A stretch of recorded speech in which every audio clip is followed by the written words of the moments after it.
Morning and welcome to the second webinar in the DeepTech Alliance series here. We'll just give everyone a couple of minutes to get into place and get ready. And then in 2 minutes, we'll kick off the second webinar here. So good morning and welcome. We look forward to spending an hour and a half in your company and to give you some insights both in the Alliance and on the upcoming Accelerator program.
All right.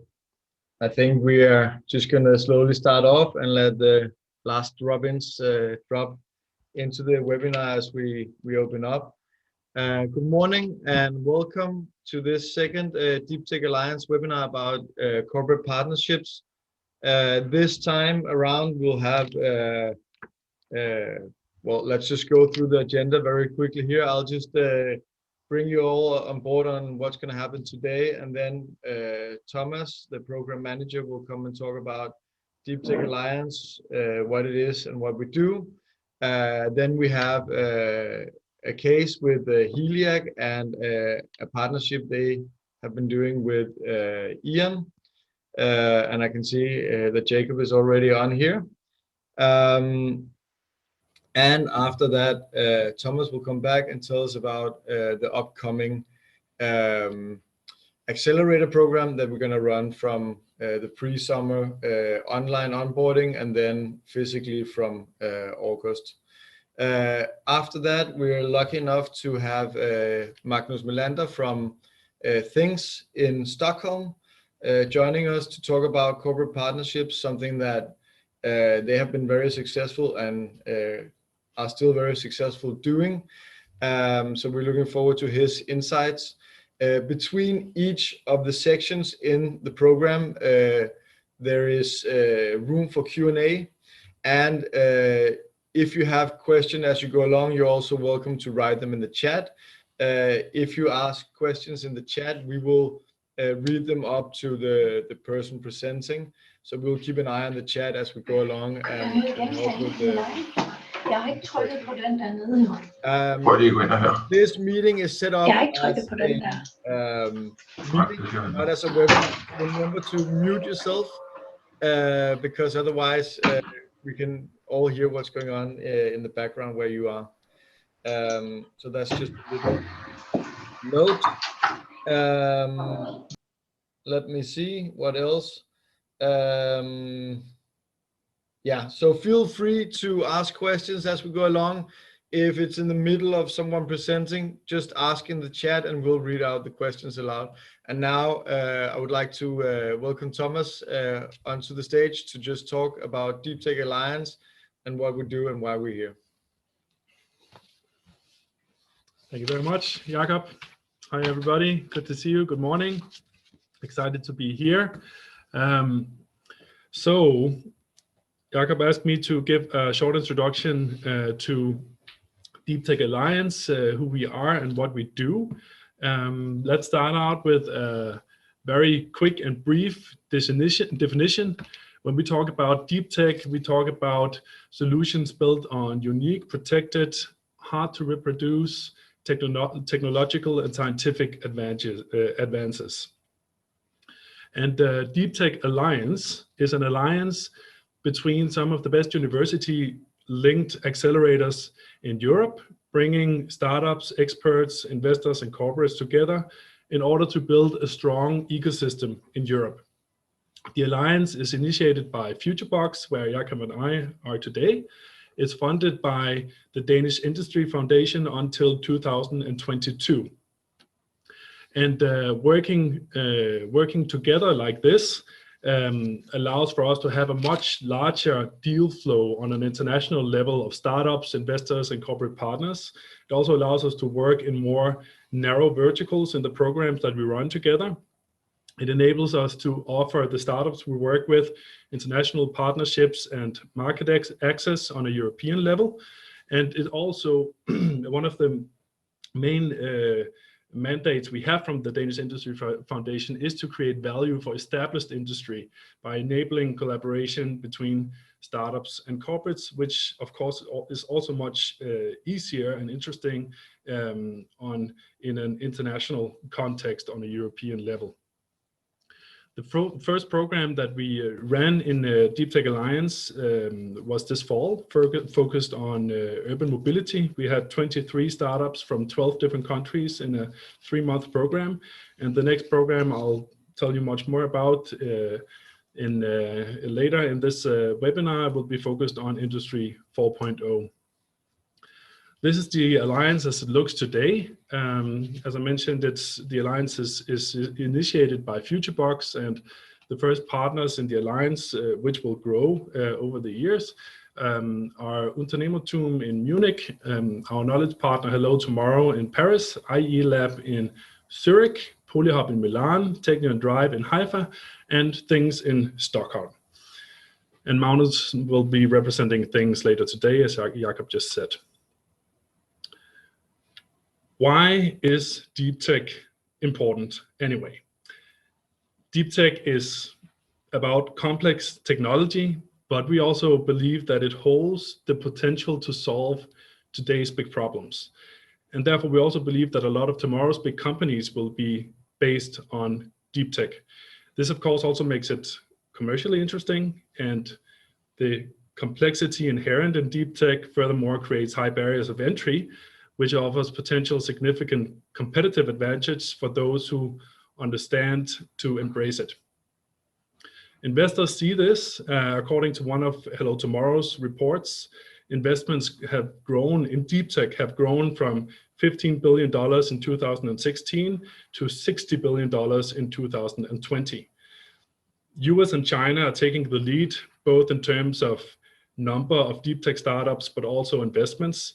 So we really need to work together in Europe in order not to fall behind. And therefore, we believe that an initiative like DeepTech Alliance is important.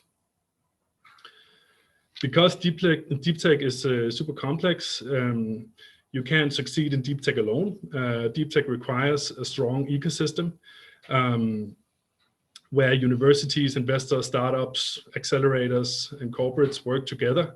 Corporates play a key role in this context in relation to technology adaptation and integration, as well as an investment and implementation power.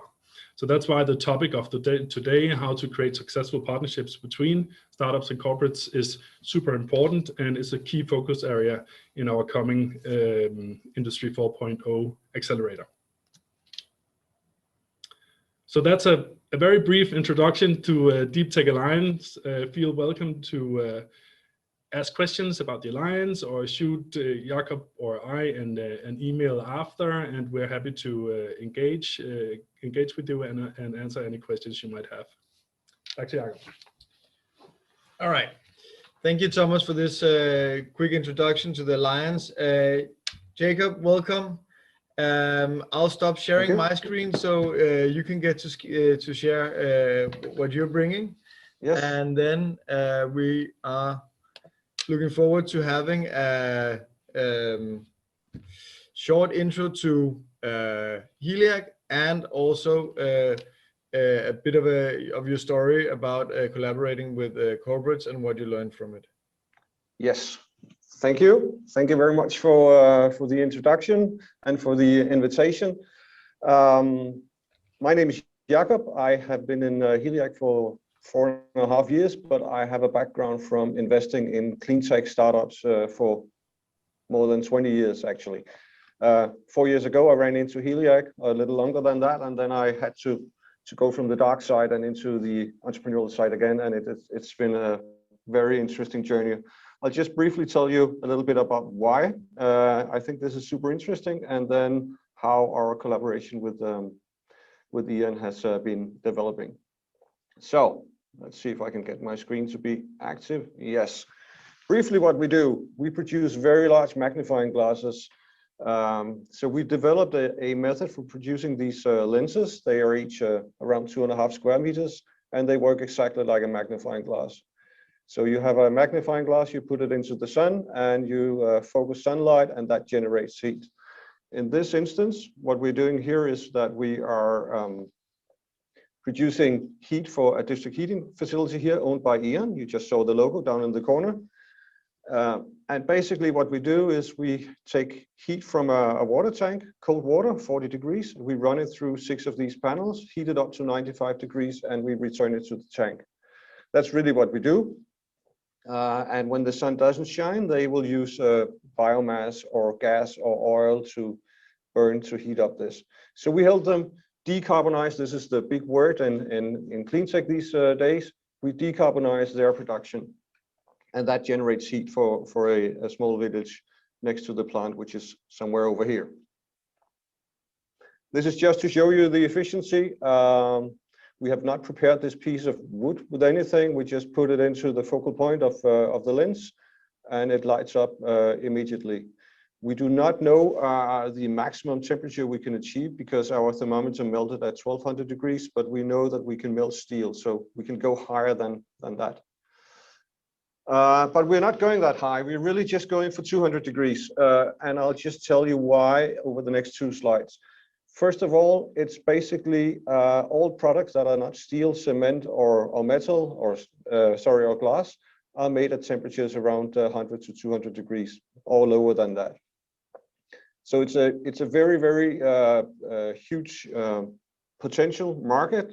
It's paper production, it's food and beverage, it's many things, and it's all made at those temperatures. And no renewable solutions today are able to generate heat at temperatures above 100 degrees while being competitive to fossil fuels. I could have brought you a lot of slides explaining that, but that will be some other time. You just have to believe me for this instance. This is the distribution of heat production, and this is my last slide about what we do. In the world, this is actually in the US, but it's probably the same around the world. And what it shows is that up to 200 degrees, you use a very, very large amount of heat. And if you want to go to slightly higher temperatures, 400 degrees, or double the temperature, you don't really increase the market very much. And then you have these cement and steel and all these things happening out here.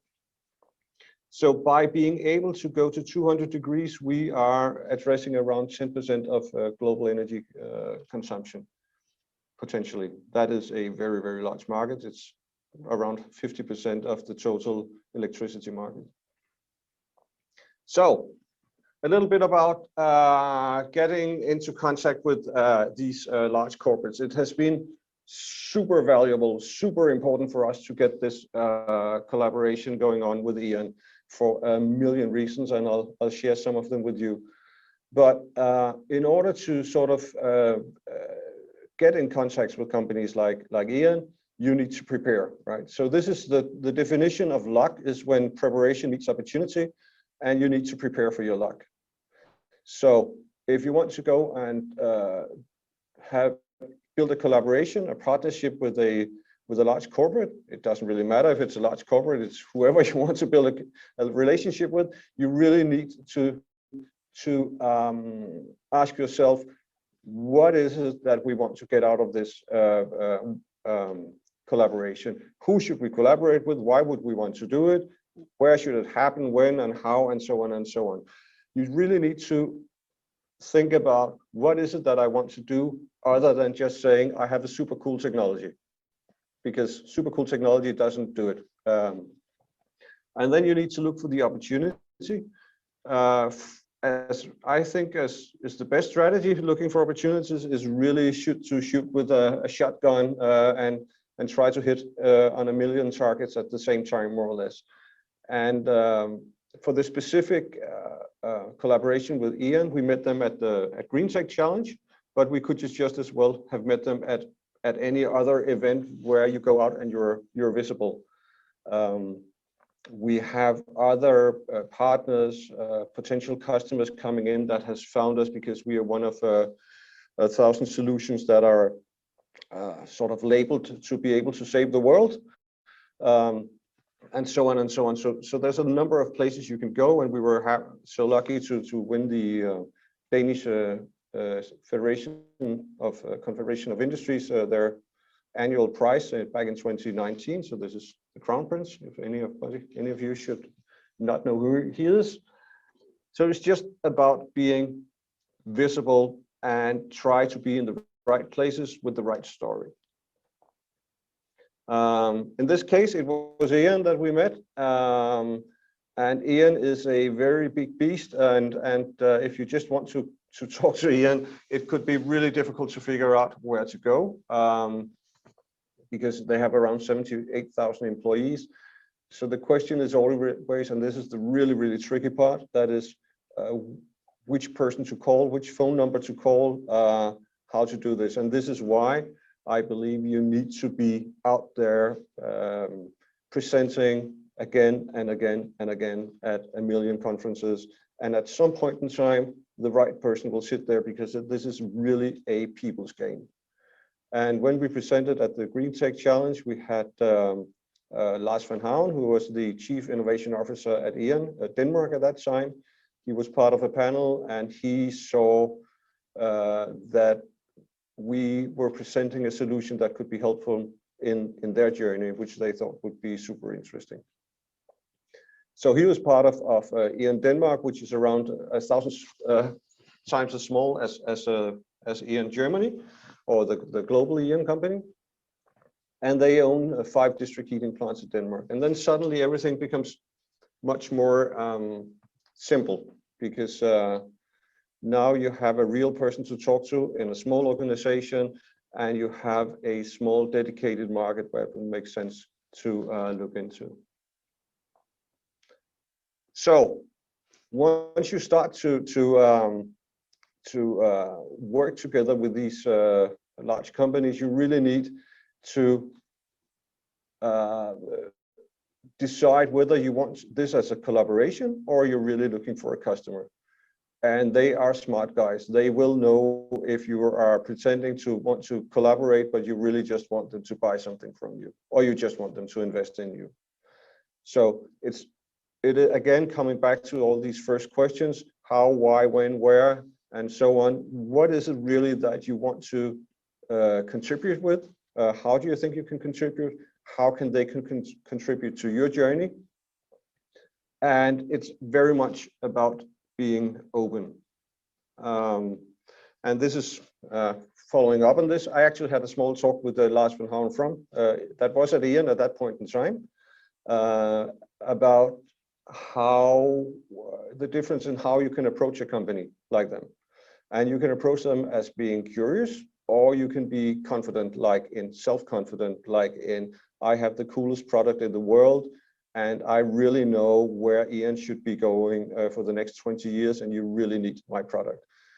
The last approach is not very fruitful. You really need to be more on the curious side and say, I have something here which I think can help you guys.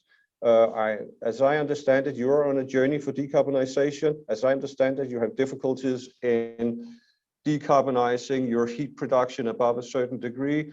As I understand it, this is what's happening. Can you help me explain how this should work? How should we approach this in order for you to be be more interested in this, or for us to develop this partnership. So it's a question about really being. I find that when we talk to these large companies, it's about being humble, being very much aware that there's a lot of things that we don't know. So instead of just coming out and saying we have the coolest product in the world, which we have, but that's sort of on the side, it's really a question about, I know that there's stuff out there that I don't know, and if you can help me understand this stuff, I can do some things much better. In a sort of worst case scenario, you can help me not waste the next 3 years of my life, and in a best case scenario, I might end up with something that you would like. So that's really the approach. And almost everybody we've tried to contact are open for at least spending an hour with you and a cup of coffee to help you understand if you're sort of on the right path, or what you should do in order to get on the right path, or if you should really just get another job. Another thing which is sort of in the same line is that once these large corporates becomes interested in you, they're not really, yes, of course they're interested in your product, but if they want to collaborate with you going forward, it's about your people. So again, it's your approach. Are you somebody that they would like to collaborate with?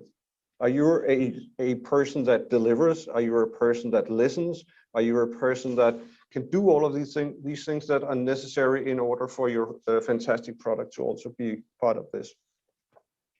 So it's very much a people's game, and it's, of course, you need the product to sort of open the door, but from there on, it's much more who you are, how you are doing stuff. So don't keep pushing technology all the time. You need to push partnerships, really. Last slide, I think, as far as I remember. So why we've been doing all of this? Well, for us, it's a question about what we really have gained from working with Ian is market and industry insights, and it's blue stamps. So if we take the last part first, it has been a tremendous help being able to say that we were collaborating with Ian.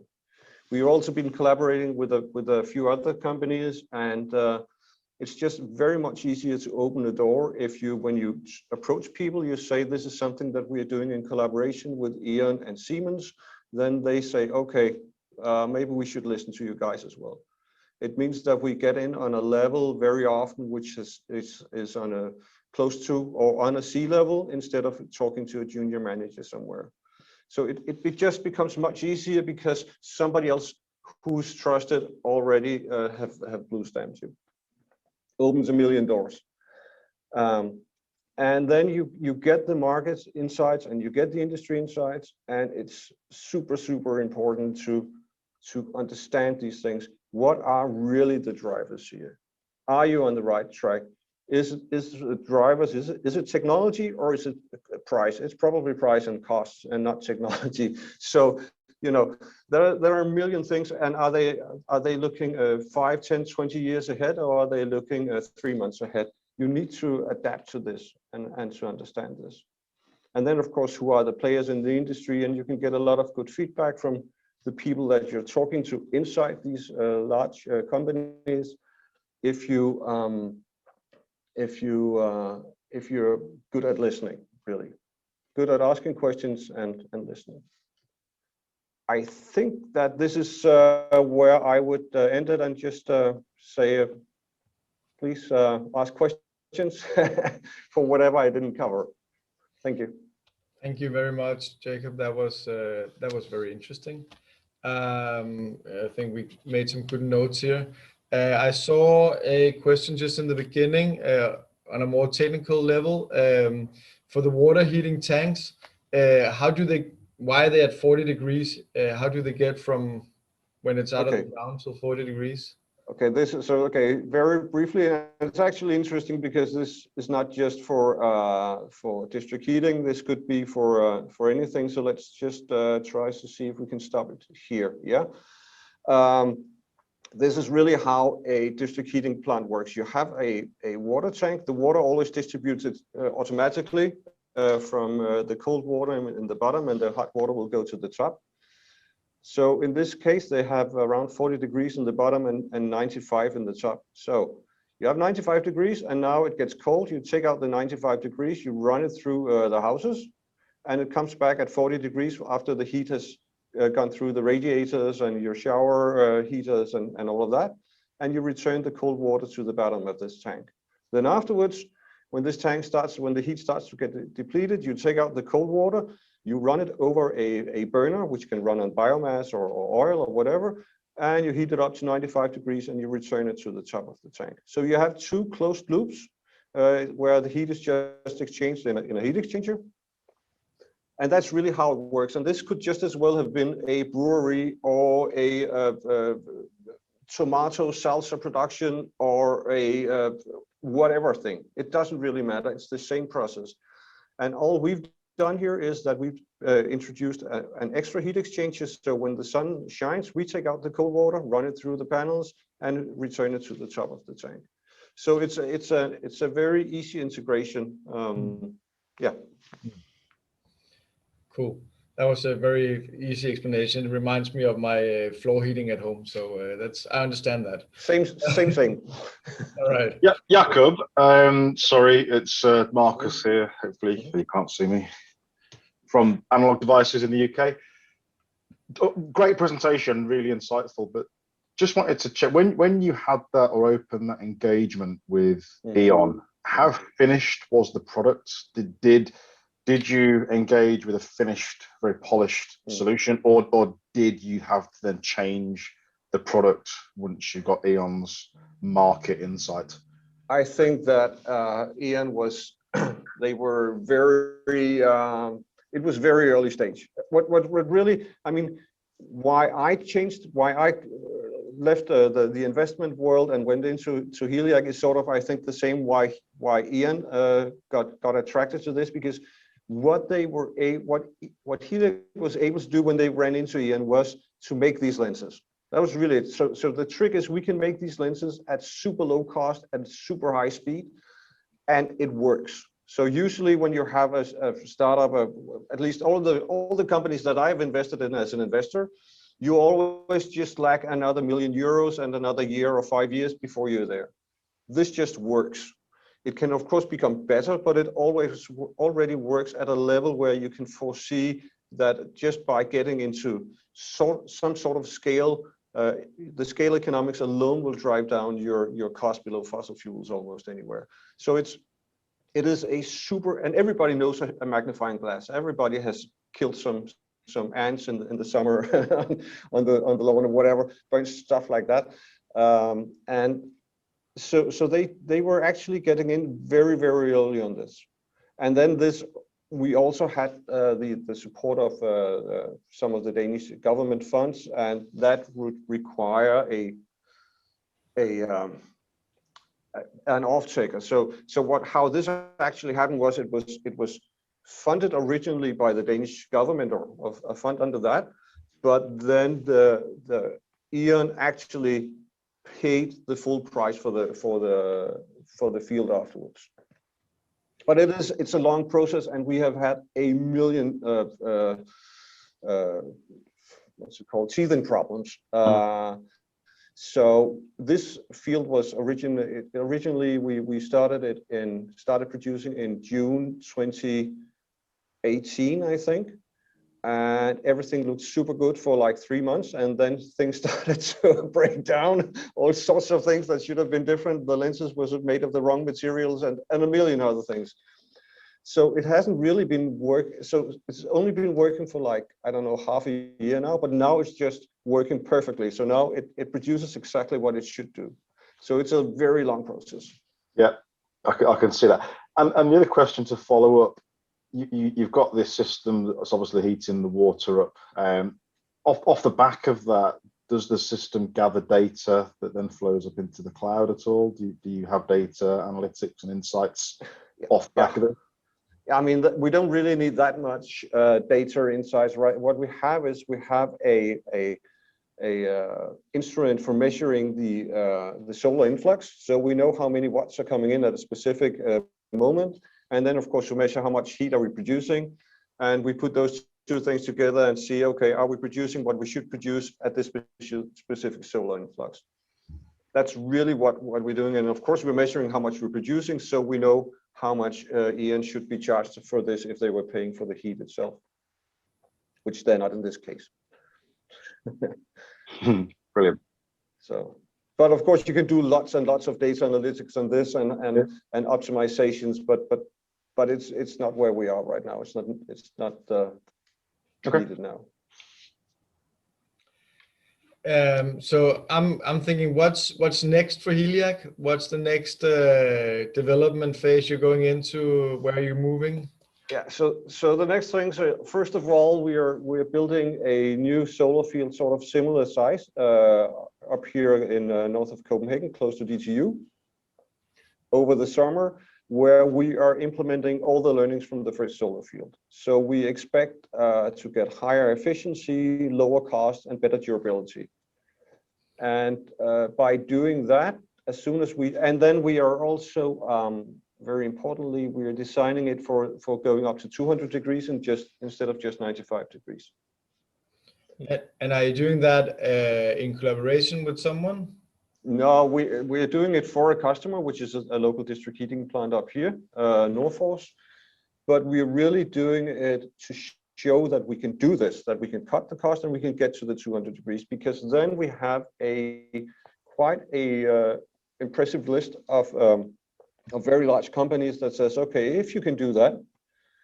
One of them is a global company with, I think, 400 factories around the world.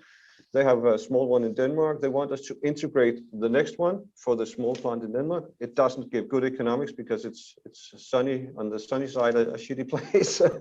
But as soon as we show it integrates there, they have several factories in places like Spain where they want to do this next. We have some very large companies coming to us, and it's really them approaching us now because they're all looking into this decarbonization, and what's between us being able to deliver, where we aren't being able to deliver, is to show ourselves that we can actually do the 200 degrees. Things actually works as we expect that they do, and then we're really ready to roll, because all the components are very simple to get produced around the world, and then we need to build an organization for that, and we are right now fundraising for being able to build the organization for that moment. Jakob, can you elaborate a little bit on what the main challenges were for getting this collaboration with E.ON off the ground? I think the main challenge was really to find E.ON, to find the right person. When you tell the world that you can produce energy cheaper, renewable energy cheaper than fossil fuels, everybody thinks this is a super good idea, and come back once you've proved it. Really, come back once you're able to deliver. So you need to run into the person who believes in you. You really need the sponsor inside. You need the person that says, okay, this is something that I think we should do inside here. And this is why I say you need to go to all of these presentations, because you never know who's there, and then suddenly somebody's there who sends you a LinkedIn invite the day after or 2 minutes after and says, we should really talk. So what would you say were some of the from the E.ON perspective, what have been some of the main benefits for them working together with you guys as a startup or scale up? I mean, we probably have given them some inspiration. We also have given them some learnings that maybe this was at that point in time slightly too early for them, really, for an organization like theirs. So I mean, it's not been super easy all the time for everybody, but we actually ended in a situation where we have hired the Chief Innovation Officer from Ian, so he's now working for us instead. So he still believes in us, but there's so many things that you need to prove in order for an organization of that size to actually being able to embrace it. So I think from Ian's side, they've also learned that it's much more than just the technology. It's much more than just the people. It's also how are the internal processes in a very large company, who is actually able to take this to the next level. And so there's a lot of learnings. It's not easy. Right. So what would be your, so say you would engage in a collaboration like this with another big company, what would be the top three headlines in your playbook for a successful partnership? You have touched upon it already, but I mean, it is really, first of all, to understand what is it that they're looking for. That's really the first part of it. And now I think all the partnerships that we're looking for are partnerships where we are really looking for a customer. So it's very much on understanding their perspective of risk. And this is actually what we have over here on, this is really our business model. So we were originally thinking about that we should produce these panels, and then we should sell hardware to companies that would then produce heat from this and use it for whatever they want. But we realized that these companies do not want to take on investments like this, and if they do, they want to have a return on the investments in 2, 3, 4, 5 years. And even though the equipment lasts for 25 years, they don't really want to, they don't understand the technology, they haven't seen it anywhere else. So what instead we do is we've basically copied the model from the power purchase agreement. So when you build a wind turbine, you will sell the heat on a contract, or sorry, the electricity produced for the next 20 years on a contract to the customer. And when this wind blows, they will get their wind turbine electricity, and when it doesn't blow, they do what they always done. This is exactly what we do here. And that is, from a financial point of view, super interesting. It's super challenging, but it's also very, very interesting, at least when you put it into a spreadsheet and where all business models look good. So, so we are looking for, we are really, so the approach is to make sure that this is really what they want. They're usually very sort of backing off and saying, well, we don't understand this, we don't want to invest in it. But if you approach them and tell them you don't really have to do that, you don't have to run any risks, you just buy the heat as you always done. Now it's just green, and you can put it on your CSR programs and all of this. It changes the conversation. And then, of course, we need to convince them that we can actually deliver. So next step is you build some sort of demonstration plant which is big enough for these people to say, okay, we trust you, please come and build more. And simultaneously, you need to then go out and find the financing, because now the customer is not paying, so you need somebody else to pay to come up with the upfront investment, which is quite significant. So there's a lot of things that you need to balance in together. But the most important thing is that these large corporates, the people you talk to, they keep trusting you. You do not bullshit them. You really ask into their concerns, and you really deliver on the concerns afterwards. I think that's really, it's just about trust. Right. Execution. How did you find that first investment for that test setup? This one was from I think it was the Danish Markedsmodning Fund, or I can't even remember. We've had so we raised over since we were founded in 2014, and we have raised around 85 million Danish kroner, where I think a third of it is equity, and then most of the rest is grants, and then we've had an EU loan of 15 million. So it's, you know, it's a mix. And it's a step by step. It's again, it's you need to approach people and tell them that if you give us this money, we will be able to get to this point, and when we get to this point, we will increase in value, because then this will happen. And as long as you deliver on that, you can get more money at better and better prices. And the second that you suddenly can't deliver on it, the price of the money becomes more expensive. I mean, it's if you look at it, we are looking into a trillion whatever market opportunity, and nobody would believe that 20 people north of Copenhagen can do that. So, you know, if you just have to be realistic and say, this is a huge opportunity. How huge it is, we don't know. Do we have any more questions from the audience?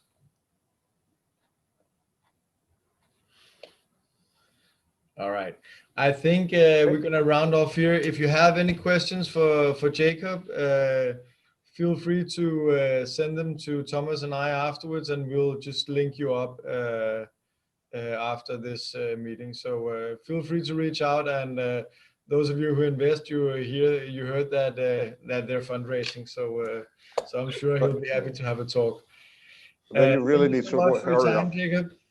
Thank you. All right. Now it's time for Thomas to come back and talk about the upcoming Industry 4.0 Accelerator and how you can become part of that. Thomas, please take it away. Thank you, Jakob, and thank you, Jakob. super interesting. I'll share our slides again here.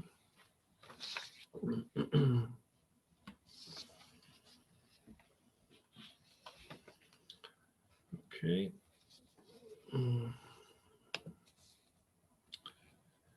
All right. So as I mentioned earlier, the next coming program within DeepTech Alliance will be focused on Industry 4.0. It's a bit of a different program compared to the one we ran in the fall. We think it's a super interesting concept. It will only be a 6-week program. We will have some pre-program selection of the participants pre-summer, and then the program will run after summer. The aim of the program is to enroll what we call mature startups into the program. So that's startups who might already have been through a local acceleration program. They know the startup one-on-one curriculum, they know how to pitch, they are ready to deliver or at least test a solution like Heliac was. So they're ready to engage commercially with the strategic partners and our customers. And then we'll also enroll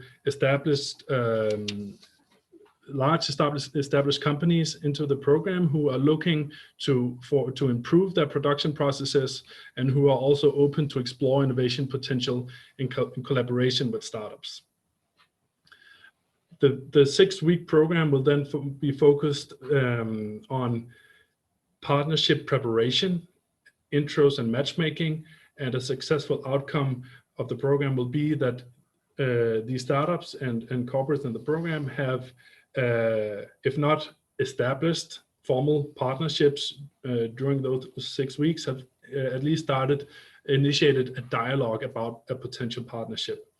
Also, we hope to build a very strong cross-border network between the peer startups, and the aim will also be for us to help them better understand different ways of collaborating with corporates.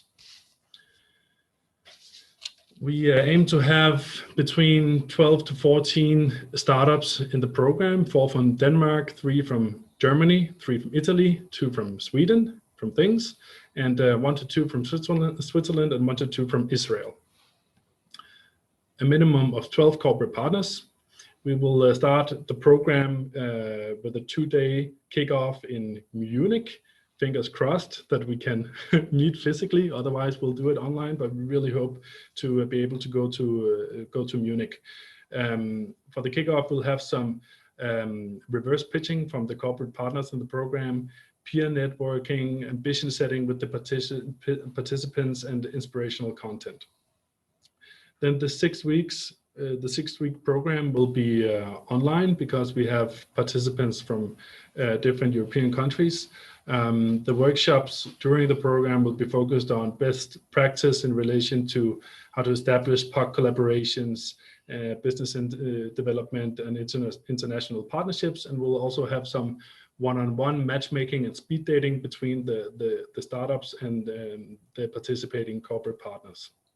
The program will conclude with a 2-day conference, or that's a 1-day conference and an investor demo day, with pitching, further matchmaking for the partners of the program, some inspirational insights from Boston Consulting Group and Hello Tomorrow, and then finally the investor demo day. What dates are concerned, we are right now scouting potential participants, and startups can apply to become part of the program. We are also in dialogue with a lot of potential corporate partners. The application deadline for startups is the 17th of May. We expect to have selected all the participants on the 19th of May. And then pre-summer, we will pave the ground with some online calibration sessions with the participants and further identification of corporate partners for the program. And then the actual program will kick off on the 23rd of August and run until the 30th of September with the corporate partner conference and investor demo day.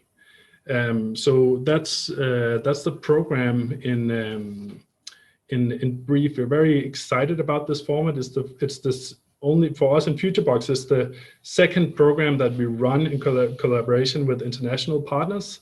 We learned a lot from the first program, and it's super exciting for us to learn from this collaboration with them. And it's also the first program for us where we focus on these more mature startups and help them to get actual market access in new European markets and help them with matchmaking to potential strategic partners and customers. So we're super excited about this, and this might be a format that we will continue to work in our coming acceleration programs. That's it for the brief introduction to the program, Jacob.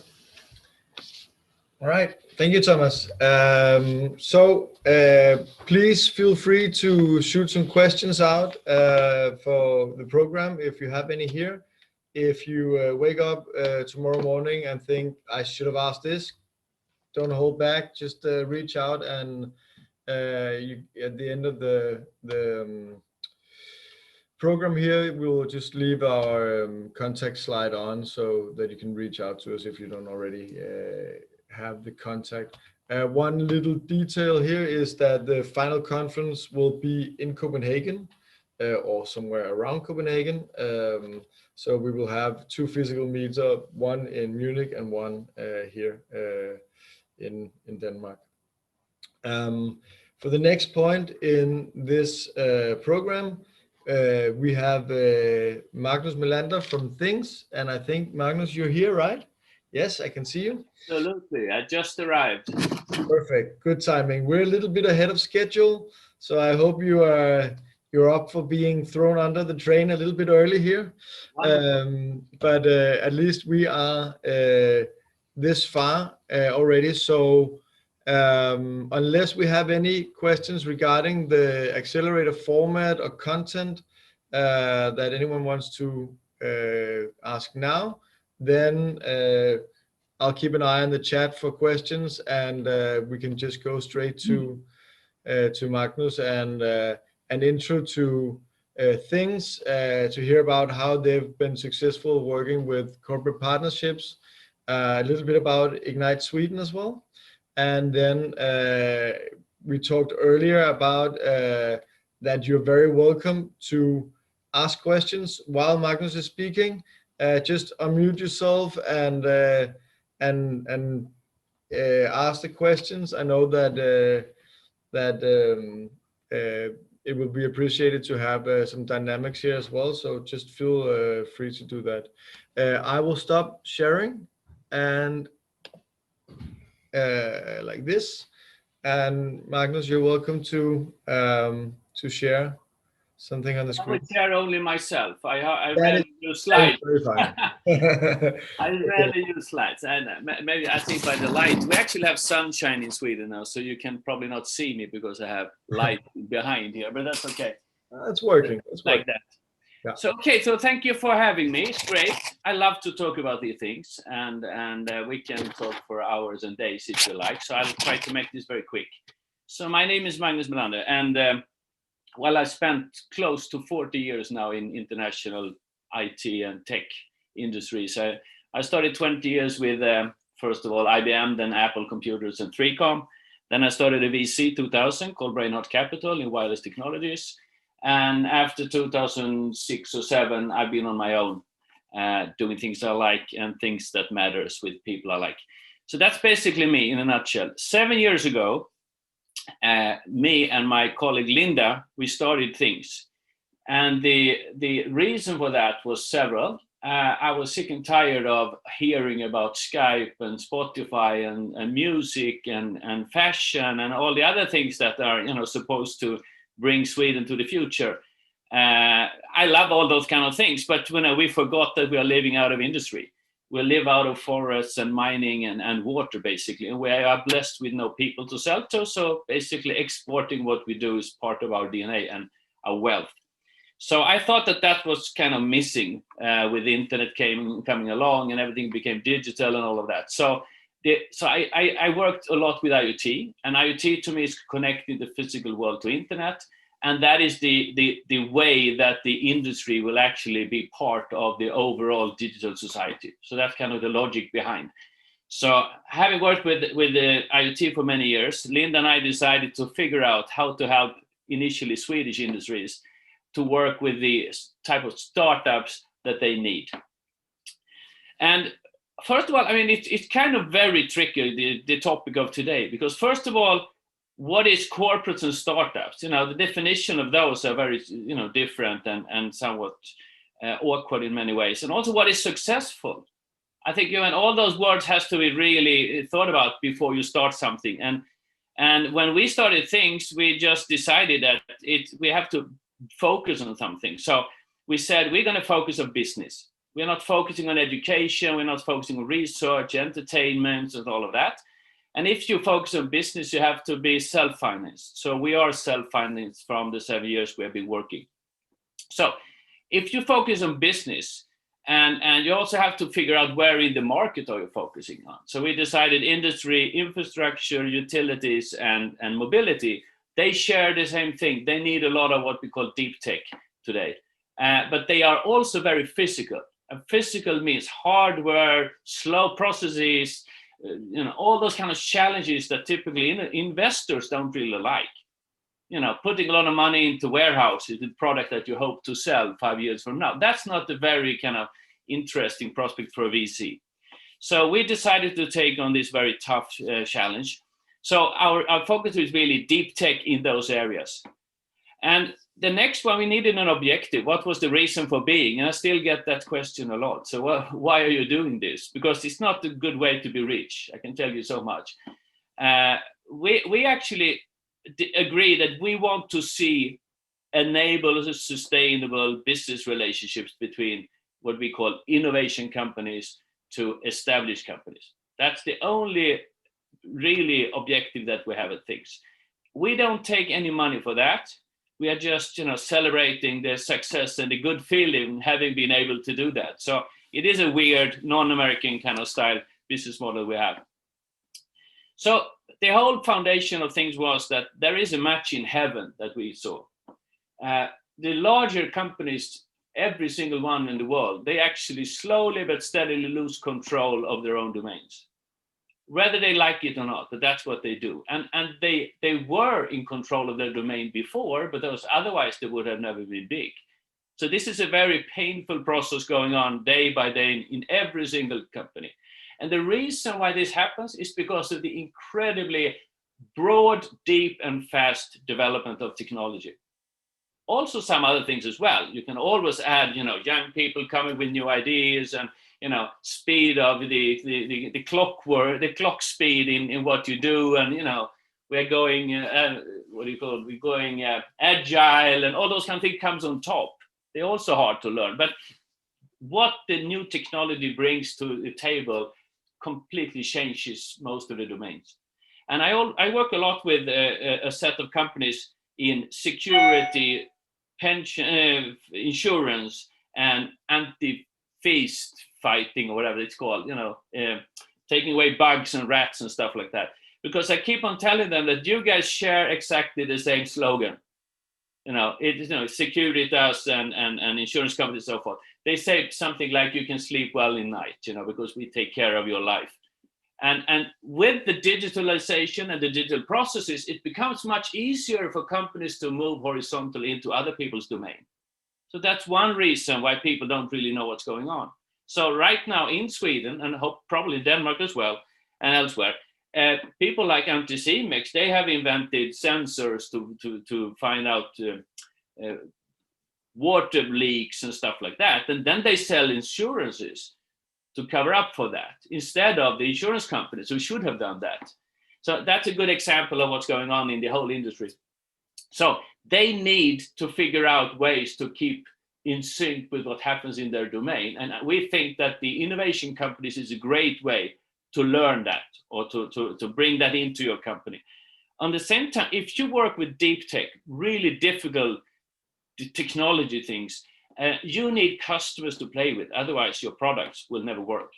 It's going to be too late when you release a product and people say, we don't want it, or it already happened, or we've done that in the past. So you just absolutely have to work with customers today to make sure you reach to a good solution that's needed.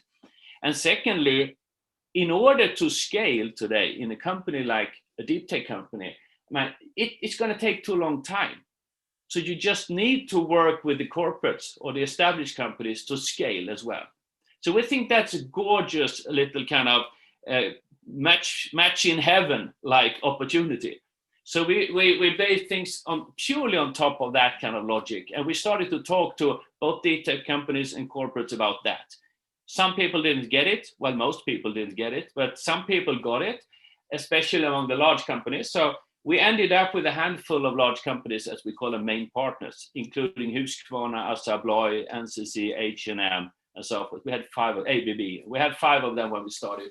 And then we just scouted around Stockholm, basically, we needed to find 10, 20 really sharp deep tech companies. So we got ourselves a house, and we put all of them into the house, and we just started to work. So guys, how do we do this now? Where do we start? How do we meet? How do you prepare? So we ended up in an education kind of process, which obviously goes on still today.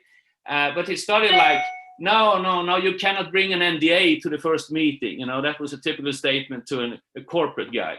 Or you can say to the tech companies that, well, you actually have to be in time. That's very important if you're going to meet the CEO of a company. Now, it's kind of really, really basics. So we started that for a while, and then we started to arrange what we call workshops. We asked the large companies for something they were interested in, and then we put together a 2-hour workshop with 3 or 4 or 5 selected deep tech companies in order to see how that worked. And it was flying right away. I remember one of the biggest marketing directors at H&M, he said to me when we went around the table, he said, well, simply, this is the best meeting I had in my career. They spent 2 hours with 6 companies in their own domain, and he was just blown away. So we figured that this process probably works. We probably add some value here. So over summer, we invited 10 international large companies to try out our workshops. So we had Airbus, and we had Daimler, and we had Nike from New York, and all those companies. We went through workshops like that, and it worked. So all of them were very happy, and so we agreed. Now we know how the whole thing starts. And then we said, do we want to continue working with how to make things start, or do we want to follow the companies further on into the deep relationship that we have? We decided to spin out the actual first meeting kind of efforts to something nowadays called Ignite. So that happened about 5 years ago. We put a good friend of mine, Stina, who is in charge of that. They've done a tremendous job. And another opportunity we saw was now we can do that nationally. Because the problem in Sweden, and I think most countries in Europe, as I know them, is that incubators are always geographically tied. They're more or less paid by the local governments. They are measured on what they bring to the local city. They are, and that is actually counterproductive to what the startup companies want. And it's also actually counterproductive to what the large companies want.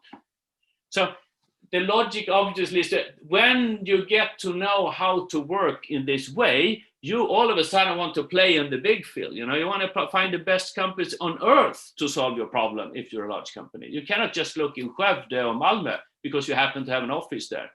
And the same goes for the small companies. You have to, when you're really sharp and you're best on earth to do something very specific, you want to find customers everywhere. So that's really the target where we said 7 years ago, this is where we want to play. And over the years, we took our business international, first with the corporates, and then we took it international with also deep tech companies. And it's a pure membership thing. So basically, we have around 100 members today, 50-50 between established companies and tech companies. And they are from Tokyo to Silicon Valley. And then on top of that, we have built a partner network in order to be able to provide cross-border quality services to the members. We have to find ourselves partners. So we have roughly 20, I think it's 25, in different countries and in different domains. It's not only a geographical issue. So like it spans from Tiny ML, if you know that, that's the association that Qualcomm and some others put together for people who work with programming really tiny processors. So we are part of that. But then we have countries and so forth. And in that big process, we ended up with DeepTech Alliance, which is absolutely bullseye for us. So I feel like I knew you before you even existed. Let's put it that way. And we look so much forward to take everything we've done and everything we do into this context and work together with the other rock stars on this. So that's in essence what we did, and that also explains Ignite. Ignite today is now, we spun out Ignite legally last year into something called Sweden Incubators and Accelerator Association, something like that. They represent all the incubators and all associations in Sweden. And they now run Ignite. Ignite have done about, I think they're something like 4,000 well-planned business meetings between a large and a small company now over the years. They have incredible good results. So that's really something to look at, and that's something I hope we can also help leverage, both from a learning point, because we still work a lot with them, obviously. It's one of the services I provide our corporate members, for instance, is to help them be part and take advantage of Ignite in a good way. So I'm kind of the account manager for Ignite in those cases.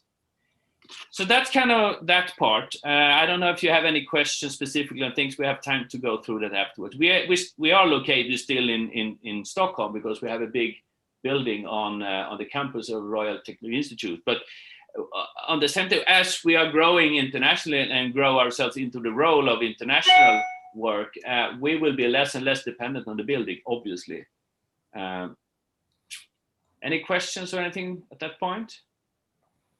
And remember, you're also welcome to drop us questions in the chat, and then I'll read them out loud here. So that's also a way to get through. I'm both male and too old to be able to read the chat at the same time. So somebody will have to. I see somebody chatted something, but I don't know what.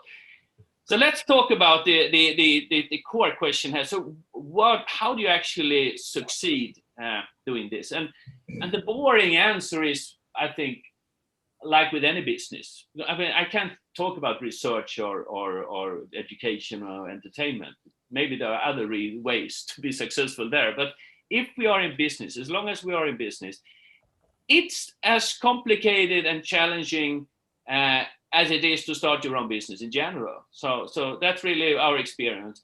And you know, a successful business, it always depends on many things, like insight. You just have to have a lot of insight into what you do and experience. You have to work like crazy. You have to make a lot of mistakes, obviously, but you also have to have some luck. So, I mean, that's really the answer to the question on the very top level. We've tried so many things with so many people, over the years, and slowly but steadily we learn a little bit, and we try to add that to our services, and we go on like that. It's a very circular, long effort. The first thing to say is, if your objective is to enable business relationships in any way, you just have to understand that is not a matter of events.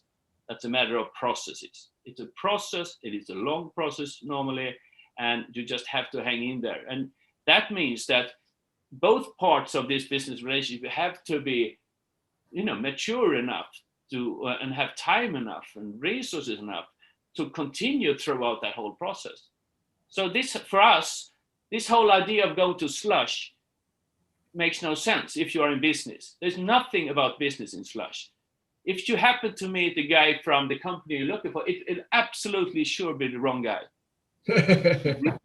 We know how it works. And I was an investor for 6 years. I know how it worked. We kept track very well on all the companies that matters. We didn't have to go to listen to pitches to see them or so. It's not that you just discover from nowhere a great company. So we think that is great. It's entertainment, but it has nothing to do with business. So, and hackathons and stuff like that, that's great, but that's education. People need to, education is really important, but we don't deal with that, because the companies who do hackathons or want to and need to do hackathons to train, they are not ready to talk to corporates in our point of view. All of this is our point of view. So just so you know, I'm not arrogant, I'm just saying how we argue. So for us, it's really about finding companies who do the right things and do them very well in our area, but who also are what we call corporate ready. And we have looked back over all the 7 years, when have we actually been able to enable those business relationships that we talked about or wanted to do? It's always when we have a company who is mature enough to deal with the corporate.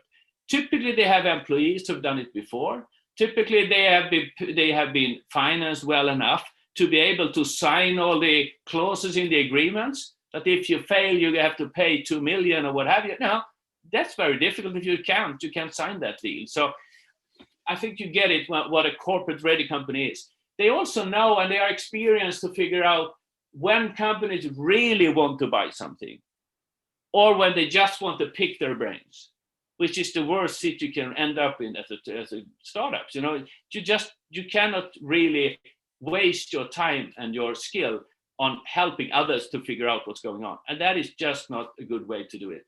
You have to be able to understand when it's real business. And that you do by understanding how that company works and how companies in general work, what role this guy have. You have to look for the budget. You have to understand what's going on else. I was in the board of a startup once, and they kept on talking about a great customer that we would win. There was one bet kind of in the pipeline that always should, make them so successful. And one day by accident, I stumbled over the fact that a guy in the advisory board of Vodafone was the CEO of our competitor. And it was Vodafone who was the client. So there was no way that we ever could. We shouldn't have spent 1 hour on that. They just needed somebody to benchmark mode. And we almost died. So it takes a lot to learn how to deal with corporates. And we prefer to have those kind of companies with it. I always tell them, because they say, well, that's not fair. And I say, well, it is, because it's really my corporate contact. And I don't dare to put anyone in front of those and wasting my relationships unless I know you deliver, or unless you at least deliver good enough to be kind of reasonable, So I think that is a trick. When you look at the corporates or the large companies then, it's a similar type of analysis that we made that came to a similar conclusion. So it's so easy to end up in research, for instance. If you end up in research in a large company, you are there forever. And you will probably not get paid unless government pays. That's normally what happens. But you are stuck forever in research. They have completely different kind of timelines and objectives than you have as a startup who want to build a business. So if you want to be a research company, fine. But if you want to be a successful business company selling things or selling services, stay away from research. So if you look at the corporate like you have the CEO here and you have the Indians here, there are a lot of places here. There is no land, So research is one. There's something which has been quite common now when corporate or large companies, they say, oh, we need to be innovative or we have to do things. One of the tracks that people follow is to create an innovation company or organization. And those we always shy away from, because 9 out of 10, they are completely outside of the decisions and everything what the company is working on. They are expert of creating proof of concepts, POCs. And POCs I call the end, what do you say? The road that stops somewhere. You go somewhere and there's a stop somewhere. You know that for sure. But it rarely goes from a proof of concept to a real business relationship. Rarely. And the reasons are quite many and quite obvious. And I've gone through so many corporates now, so I've heard this over and over and over again. So basically what happens is when they are a little bit smarter, they go around in the organization, they ask for what they need, which is great. What do you need? What do you need? And, and they make lists and all of that. And then they turn around to corporate, they go to Ignite and others to find people who can help them develop that. Normally, they don't look at how mature the startup is when they do that. So in many cases, when they start to work, they figure out afterwards that they will never be able to scale up. So that's an issue for the corporate side. So they do that. And then let's say they have 2 or 3 very good proof of concept, good results, everything works nice. The startup, they receive whatever, 5,000 or 10,000 euros or something like that, which is nice, but nothing really. And what happened? Then they turn around again back to the organization and nobody's there.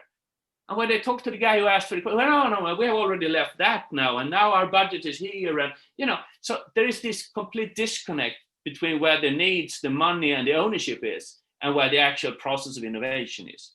So I think that is obviously sometimes it works very well. So I don't say you shouldn't go there, but you should always be very careful as soon as you leave people who work in the line, because that's where the action is. Line managers, product owners, those are the kind of guys who they know the product, they know the scope, they know the space, they understand technology, they know where the pain points are, they know how long time it takes to develop things, they know the cost, they are responsible of delivering the next version. Those are the guys who we primarily want to work with in corporates and our deep tech companies. Probably it's different if you want to do, I don't know, salary report systems or something else. There's a lot of other things they do in corporates. But in those areas, in deep tech, in hardware, in manufacturing, all those kind of things, you have to be with the line management. You have to stop me when time is ready to. I can tell you about. Magnus, sorry, one question. It's super interesting. Thank you so much. I wanted to ask you. So you have this term. Corporate ready innovation companies, right? What would you call, let's say, what characterizes an innovation ready corporate to turn it around? Very good. Well, my basic rule that I use myself all the time is that people who have done things knows much more than those who haven't. So first of all, I never listen to people who just have ideas and this is how it's going to work and this is what will happen. I think the world is full of those, and social media and everything just kind of accelerate all of that. So you have to look for people who have actually done and succeeded with something. So if you talk to a corporate, ask them for examples of when they've actually gone all the way to product together with startup. Because there's, the other thing to remember is every single corporate is unique, completely unique. They come from different, history and reasons. They work in different markets. They have different corporate culture. It's completely unique. And this is why it's so difficult to work with startups who have a lot in common. You can teach the earlier startup them how to, run your books or how to present to an investor. They have a lot in common, so to speak. So you can do a program like that. Corporates, you can never do programs like that because they are in their own situation, their own culture, their own way. And they are the only ones who can take themselves through the digital transformation. Nobody else can do that. So that's really important to bring with you. So you have to find a company where you feel, I normally say to people, ask a couple of questions. Do the, even to you companies, you know, when I meet the companies, does your management understand what's going on with the digital transformation? Do they understand that? And normally they say, yeah, they do. You know. And then do they show that? Because the journey they will have to make involves every single employee in the company and their partners and their customers. And unless people see that they understand what they're doing and how they will navigate this huge challenge the next 50 years, they will not trust them. They will jump to another company and work there, or they will buy from somebody else who they believe will trust it. So it really starts in the top. And like I told my son, he got his first job. I said, have you asked them if the management understand the digital transformation? Because if they don't, you shouldn't go there. You know, you should go for another job. So it's examples. I'll tell you about, for instance, BMW. They were very active. They've done enormous amounts of proof of concept and invested money in car. Oh, they've done all of that, and they figured that nothing works. This was 7 years ago or 6 years ago. And they just stopped everything and said, we do a lot and it looks nice and we enjoy ourselves and we have a lot of fun and it's interesting, but nothing works. And they started to analyze why, and they figured out, for instance, that they far too often work with too small companies or young companies who will never scale up when they've invested all the time and money. So that's how the famous venture client model was invented by BMW, Matthias Meyer. So it's not enough to say, yeah, we work a lot with this, you know, because still it might be that they do a lot of wrong things. I still see a lot of companies like here, Sweden, Denmark, Norway, Germany, who are still in that kind of, oh, it looks great, look what we do. We have 15 POCs going, and look, but nobody really asks the hard questions. So when will it happen? Or show me the successes, which is, by the way, to me, I'm a little bit, maybe not polite, but a lot of the incubators we have in Sweden, at least, let's put it that way. Every single city wants to have an incubator because that's cool. It looks nice. It sounds great. But, you know, when last did we have a unicorn from Skövde or something? It never happened. And it will probably never happen. And here, at least, nobody really wants to check how well the money spent, you know, how well is the money spent. So it's the same there. You know, it looks nice. We have 100 companies and all that. But does it really work? It's a very tough question to put yourself. But you have to make sure that you end up within established companies where they know what they're doing, and you know, when their processes and money and time, their resources in mind. And well, long answer to a difficult question, but it's a good one. Thank you, Magnus. I have I'm not sure it's a real question, but at least it's a comment to what you've been saying, because we talked earlier this year, in the beginning of the year, and some of the points you're making here is also some of the points that we brought with us when we designed this new program, because we wanted to actually make corporate partnerships that work and create some successes out of it, and not just make this innovation theater. So we are very concerned in this program that we're not taking the very early stage companies.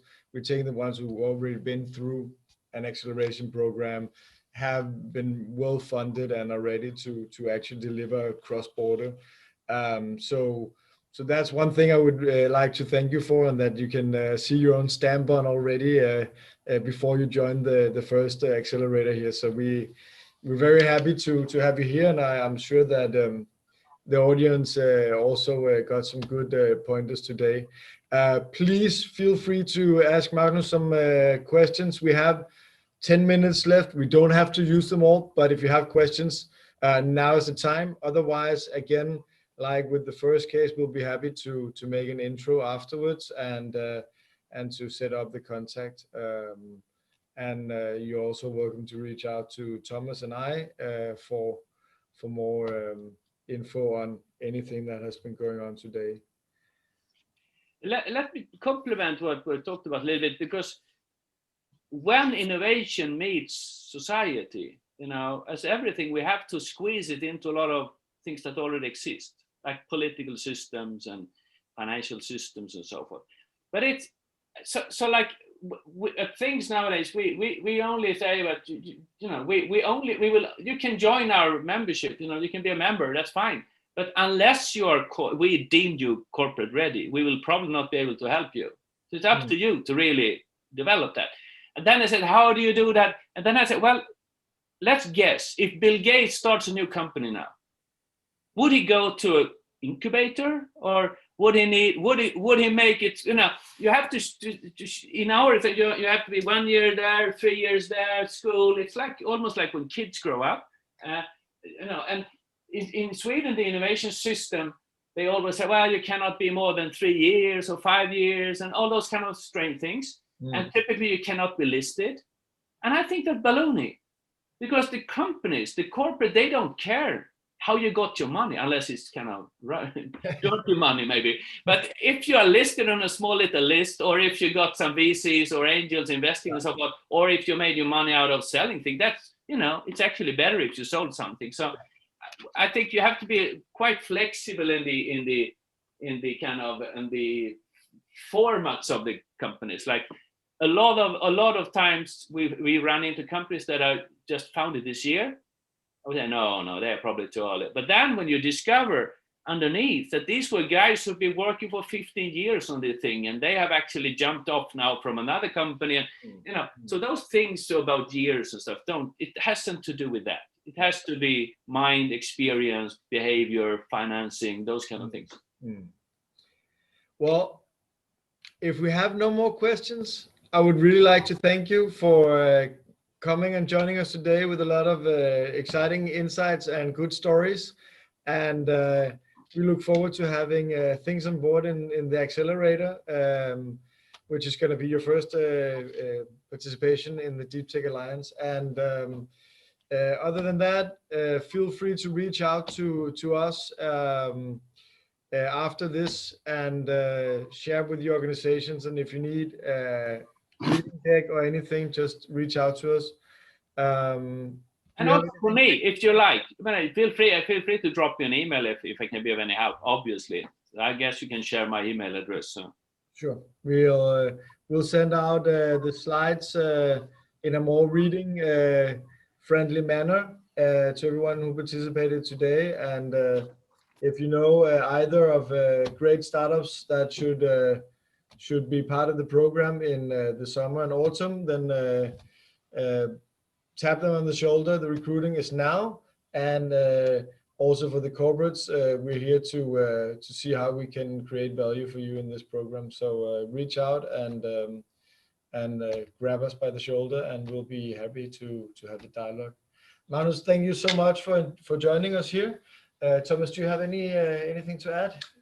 No, nothing to add. Thank you, Magnus. Super interesting. Always a pleasure having you on and listening to your insights. And yeah, we're happy to have you part of this program, and also use some of your experience for formats that work when establishing collaborations between what you call innovation-ready companies. Others might call them startup scale-ups and corporates. So so we're super excited to get started on this and execute on it. And if anyone here would like to discuss possibilities for how to potentially participate in this coming program in a non-binding way, reach out, as Jakob said. But thank you very much for joining us. And lastly, thank you for joining us and for staying on for a full 1.5 hour. Well done. Have a fantastic day. I hope it's sunny where you are, like it is here. Ciao. Bye.